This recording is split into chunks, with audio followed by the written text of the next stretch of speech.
यह कहानी है एक ऐसे पिता की जिसने अपनी बेटी के बेहतर भविष्य के लिए अपनी सारी खुशियां और सपने त्याग दिए। वह पिता जो सिर्फ अपने बच्चों का मार्गदर्शन नहीं करता बल्कि मां की भूमिका भी बखूबी निभाता है।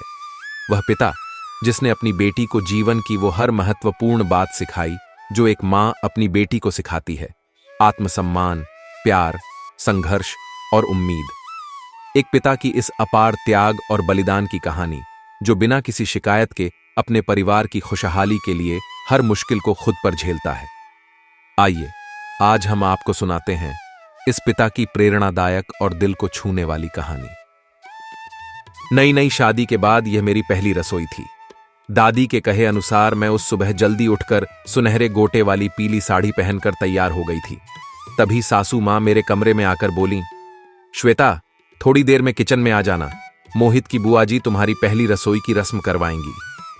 ये कहकर वे जाने को हुई ही थीं कि उन्हें कुछ याद आया और वे फिर पलटकर मुझसे कहने लगीं, देखो बहू, उनसे थोड़ा संभल कर रहना, दूसरों के काम में कमी निकालने की उनकी आदत है।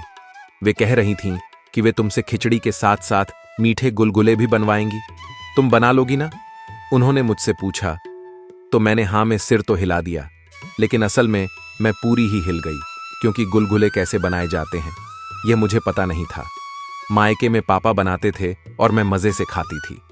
कभी कभार खाए जाने वाले गुलगुले बनाने की रेसिपी सीखना मुझे कभी भी जरूरी नहीं लगा, पर अब मैं क्या करती। तभी फटाफट मैंने अपने कमरे का दरवाजा बंद करके अपने शेफ पापा को फोन लगाया। हेलो श्वेता, कैसी है? हो गई तेरी रसोई की रस्म? दादी पापा के फोन से बोली। दादी, मेरी खैरियत बाद में लेना, पहले पापा को फोन दो, जल्दी, इमरजेंसी है। किसकी जर्सी है? यहां तो किसी की जर्सी नहीं। मेरी कम सुनने वाली दादी को मैंने जोर जोर से कहकर फिर बोला, दादी, जर्सी नहीं, इमरजेंसी, इमरजेंसी। खैर, आप पापा को फोन दो तुरंत। पापा ने फोन पकड़ा तो मैं बोली, पापा, सब गड़बड़ हो गया। मोहित ने बोला था कि मेरी पहली रसोई में मुझसे खिचड़ी बनवाई जाएगी, पर यहां तो खिचड़ी के साथ साथ गुलगुले भी बनाने हैं। पापा बोले, अरे वाह, खिचड़ी और गुलगुले, क्या बढ़िया मेल है। पर इस बात से तुम इतनी परेशान क्यों हो? मैंने पापा से अपनी परेशानी बताई। पापा, गुलगुले बनाने हैं और मैंने हमेशा सिर्फ आपके हाथों के बने गुलगुले खाए हैं, बनाए कभी नहीं। अब क्या करूं? पापा ने कहा, चिंता मत करो और ध्यान से मेरी बात सुनो, गुलगुले बनाना एकदम आसान है। ये कहते हुए पापा ने गुलगुले बनाने की सारी रेसिपी मुझे बता दी। यहां रसोई से मेरे लिए बुलावा आया तो मैंने, बाय पापा, बाद में कॉल करती हूं, कहते हुए फोन काटा और किचन की ओर बढ़ गई। गुड़ के पानी में पहले आटा फेंट कर रख देना, बाद में दूसरे काम करना, इससे आटा अच्छे से फूल जाता है और गुलगुले एकदम नरम बनते हैं। पापा की बताई यह बात याद करते हुए मैंने सबसे पहले गुड़ के पानी में आटा फेंट कर रख दिया। उसके बाद खिचड़ी की तैयारी में लग गई। बुआ जी सारे वक्त किचन में मेरे पास ही खड़ी रहीं। उनका होना मुझे थोड़ा असहज तो लग रहा था, पर फिर भी मैंने पूरे संयम और आत्मविश्वास के साथ अपनी पहली रसोई की रस्म अच्छे से निभा ली। वाह, क्या गुलगुले बने हैं, मोहित के फूफा जी ने गुलगुले खाते हुए कहा। खिचड़ी का भी जवाब नहीं है। मोहित, रसोई के कामों में तो तेरी बीवी हमेशा अव्वल ही रहेगी। इस बार बुआ सास ने मोहित से मेरी तारीफ की तो मेरी बेचैनी कुछ कम हो गई। घर के बाकी लोगों को भी खिचड़ी और गुलगुले खूब पसंद आए। पापा की गुलगुले बनाने की रेसिपी ने तो आज कमाल ही कर दिया। मैं बहुत खुश थी कि तभी मोहित की मां बोली, श्वेता, तुम्हारी मां ने सचमुच तुम्हें बहुत अच्छा खाना बनाना सिखाया है। मां ने? सासू मां के यह शब्द मन में कहीं अटके तो मैं कुछ कहने को हुई ही कि मोहित ने मुझे चुप रहने का इशारा कर दिया। उस वक्त मुझे मोहित और सासू मां का यह व्यवहार ठीक नहीं लगा। वे दोनों ही अच्छे से जानते थे कि मेरी मां होते हुए भी मेरी सारी परवरिश मेरे पापा ने ही की है। छोटी बनाने से लेकर खाना बनाने तक का एक एक काम मेरे पापा ने ही मुझे सिखाया है, तो फिर यह झूठ क्यों? उस वक्त तो मैं चुप रह गई, लेकिन रसोई की रस्म के बाद जब हम अपने कमरे में गए तो पहला सवाल मैंने मोहित से यही पूछा, मोहित, मुझे मेरे पापा ने हर चीज सिखाई है, तो फिर सबके सामने यह क्यों नहीं कहा जा सकता कि वाह, तुम्हारे पापा ने कितना अच्छा खाना बनाना सिखाया है? क्या पिता बेटियों को खाना बनाना नहीं सिखा सकते? क्या इसमें कोई शर्म की बात है? मोहित मेरी हथेली थामकर मुझे समझाने को मेरे पास बैठ गए। शांत हो जाओ श्वेता, माँ ने तो बस ऐसे ही कह दिया ताकि बात का बतंगड़ न बने। बुआ की आदत है छोटी छोटी बातों को बड़ा बनाने की। शायद इसलिए माँ ने तुम्हारे पापा की जगह तुम्हारी माँ को तुम्हारे स्वादिष्ट खाना बनाने का श्रेय दे दिया होगा। बस इतनी सी बात पर तुम इतना रिएक्ट क्यों कर रही हो? इतनी सी बात? मोहित, मेरे पापा ने मुझे माँ और पिता दोनों का प्यार दिया है और मुझे अपने पापा पर गर्व है, मैंने मोहित से कहा। थोड़ी देर की बहस के बाद बात आई गई हो गई। कुछ दिनों बाद बुआ जी सहित घर के बाकी रिश्तेदार भी चले गए।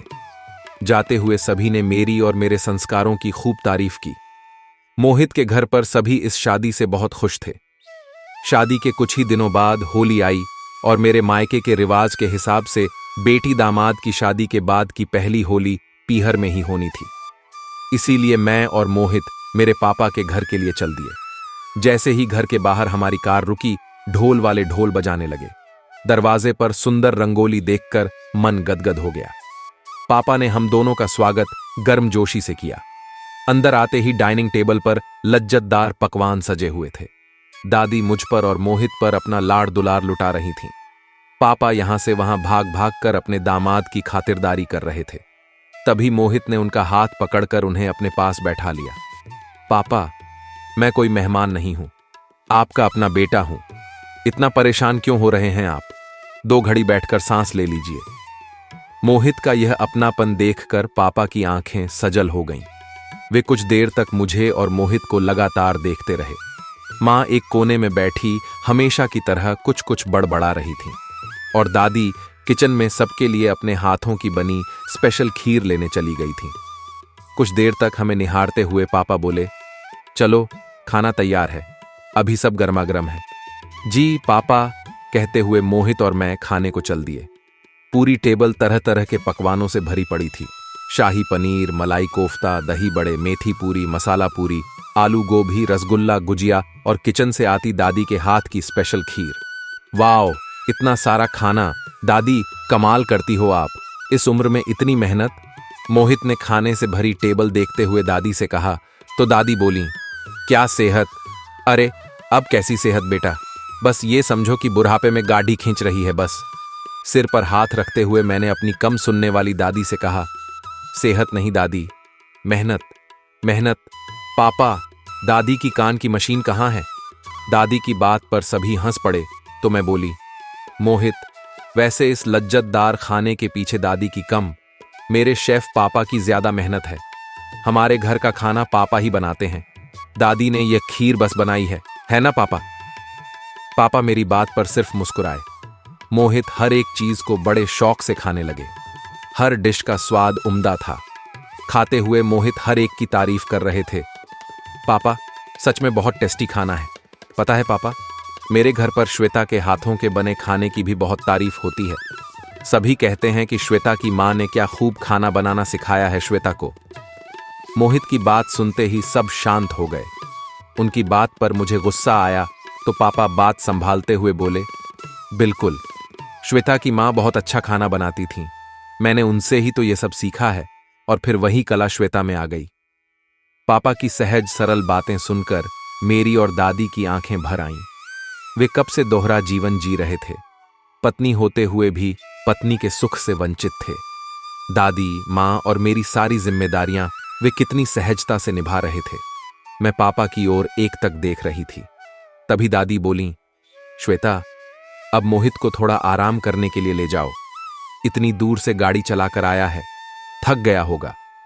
दादी के कहने पर हम खाने के बाद आराम करने रूम में चले गए। दरअसल हम लंबा सफर तय करके दिल्ली से आगरा आए थे। रूम में पहुंचते ही मोहित चुपचाप लेट गए और मैं गुस्से में कोई मैगजीन उठाकर पढ़ने लगी। मोहित कुछ देर बाद बोले, नाराज हो? उनके सवाल का मैंने कोई उत्तर नहीं दिया तो वे फिर मुझे अपनी ओर खींचते हुए बोले, यार, जनरली सबकी माँ ही अपनी बेटियों को खाना वगैरह बनाना सिखाती हैं, इसलिए बस ऐसे ही मेरे मुंह से निकल गया। जानबूझकर मैंने यह नहीं कहा। मोहित की बात पर उदास मन से मैं बोली, पता है मोहित, मैं सिर्फ आपकी बात से नाराज नहीं हूं, मैं पापा की किस्मत से नाराज हूं। बचपन से उन्हें ऐसा ही देखती आ रही हूं। बचपन से? मतलब तुम्हारी मां शुरू से ऐसी ही हैं? मोहित के सवाल पर मैं बोली, नहीं, मां शुरू से ऐसी नहीं थी। ये सब तो एक बहुत बुरे हादसे के बाद हुआ, जब मैं महज 2 साल की बच्ची थी। मुझे तो कुछ याद भी नहीं, पर दादी बताती हैं कि वह बहुत बुरा दिन था। उस दिन मां मुझे दादी के पास छोड़कर मेरे 5 साल के भाई तरुण को लेकर ड्राइवर के साथ कार से कहीं जा रही थीं। तभी उनकी कार का एक्सीडेंट हो गया। उस एक्सीडेंट में कार चालक की वहीं मौत हो गई और मेरा 5 साल का भाई बुरी तरह से जख्मी हो गया। कई दिनों तक जिंदगी और मौत के बीच झूलते हुए वह आखिरकार जिंदगी से हार गया। उसकी मौत के बाद मां अपनी सुध-बुध खो बैठी। तब से आज तक वे ऐसी ही हैं। ये सब बताते हुए मैं सिर पर हाथ रखकर गहरी उदासी में चली गई। मोहित ने मुझे समझाते हुए कहा, इट्स ओके श्वेता, जो हुआ सो हुआ। भगवान की कृपा से देखो कितने परफेक्ट पापा हैं तुम्हारे पास, तुम्हें कितना प्यार करते हैं वो। मोहित, पापा को लेकर ही तो परेशान हूं मैं। दादी से अब कुछ होता नहीं है, मैं भी अब दूर चली गई हूं। पापा अब कितने अकेले हो गए हैं। मैं सोच रही हूं कि क्यों ना हम उनकी दूसरी शादी करा दें। मेरी यह बात कमरे में आते पापा ने सुन ली। श्वेता, तुम पागल हो गई हो क्या?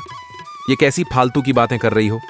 तुम्हारी मां अभी जिंदा है, और अगर वो मर भी गई होती तब भी मैं उनकी जगह किसी और को कभी नहीं देता, समझी तुम? ये कहते हुए पापा गुस्से में वापस चले गए। उनकी गुस्से भरी बातों पर मैं रो पड़ी। पापा कुछ कहते नहीं हैं मोहित, पर पापा सचमुच बहुत अकेले हैं। मुझे सौतेली मां का खराब व्यवहार न मिले, यही सोचकर पापा ने कभी दूसरी शादी के लिए नहीं सोचा। मां की इतनी लंबी सेवा करने के बाद भी वे कभी थके नहीं। न जाने किस मिट्टी के बने हैं मेरे पापा। कोई इतना धीरज वाला, इतना बहादुर कैसे हो सकता है? मैं पापा के लिए रोने लगी तो दादी मेरे कमरे में आ गईं। मुझे रोता देख दादी ने मेरे रोने का कारण पूछा तो मोहित ने दादी को सब बता दिया। दादी मेरे सिर पर हाथ फेरती हुई बोली, ये पापा लोग ना ऐसे ही होते हैं, सब कुछ अपने अंदर रखने वाले। जब बच्चे छोटे होते हैं तब तो वे फिर भी अपना गुस्सा बाहर निकाल लेते हैं, लेकिन बच्चों के बड़े होते ही ये गुस्सा पीना सीख जाते हैं। बढ़ती उम्र के साथ एकदम चुप हो जाते हैं। तेरे पापा का भी वही हाल है श्वेता। पता नहीं आज कैसे तुझ पर गुस्सा करके बोल गया वो। दादी, मुझे पापा की फिक्र है, इसलिए दूसरी शादी के बारे में बोल रही हूं। क्या एक बेटी को अपने पिता की खुशियों के बारे में सोचने का अधिकार नहीं है दादी? बिल्कुल है, पर आज नहीं।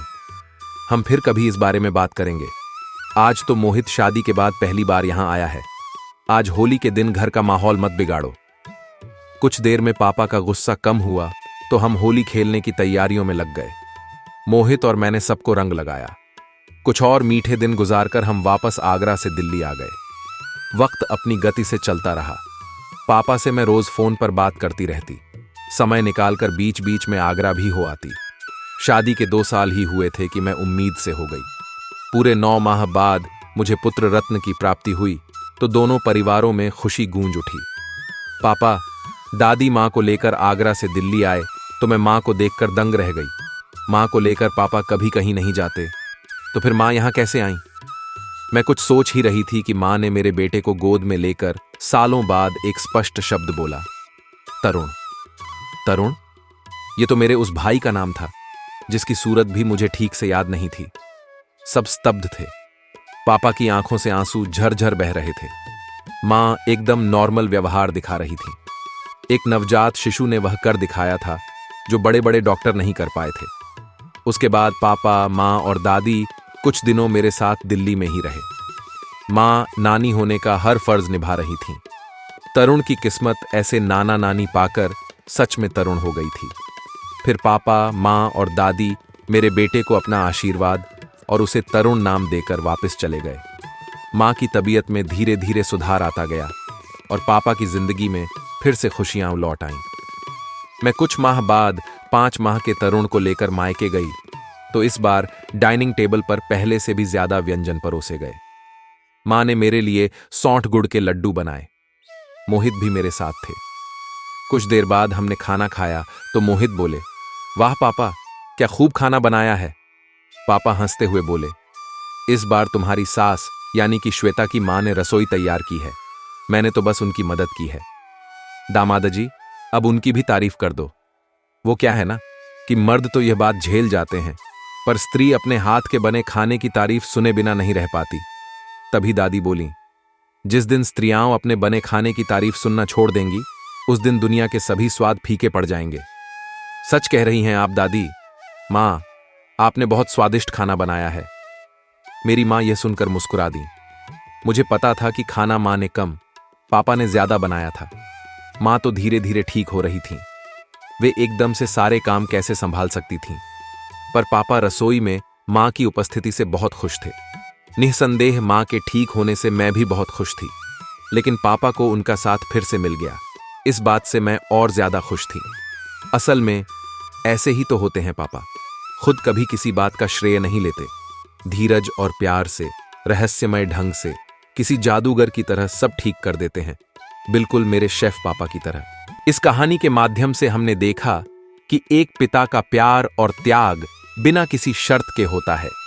वह अपनी बेटी के लिए न केवल एक संरक्षक बनकर खड़ा रहता है, बल्कि उसकी हर खुशी, हर सफलता में खुद को समर्पित कर देता है।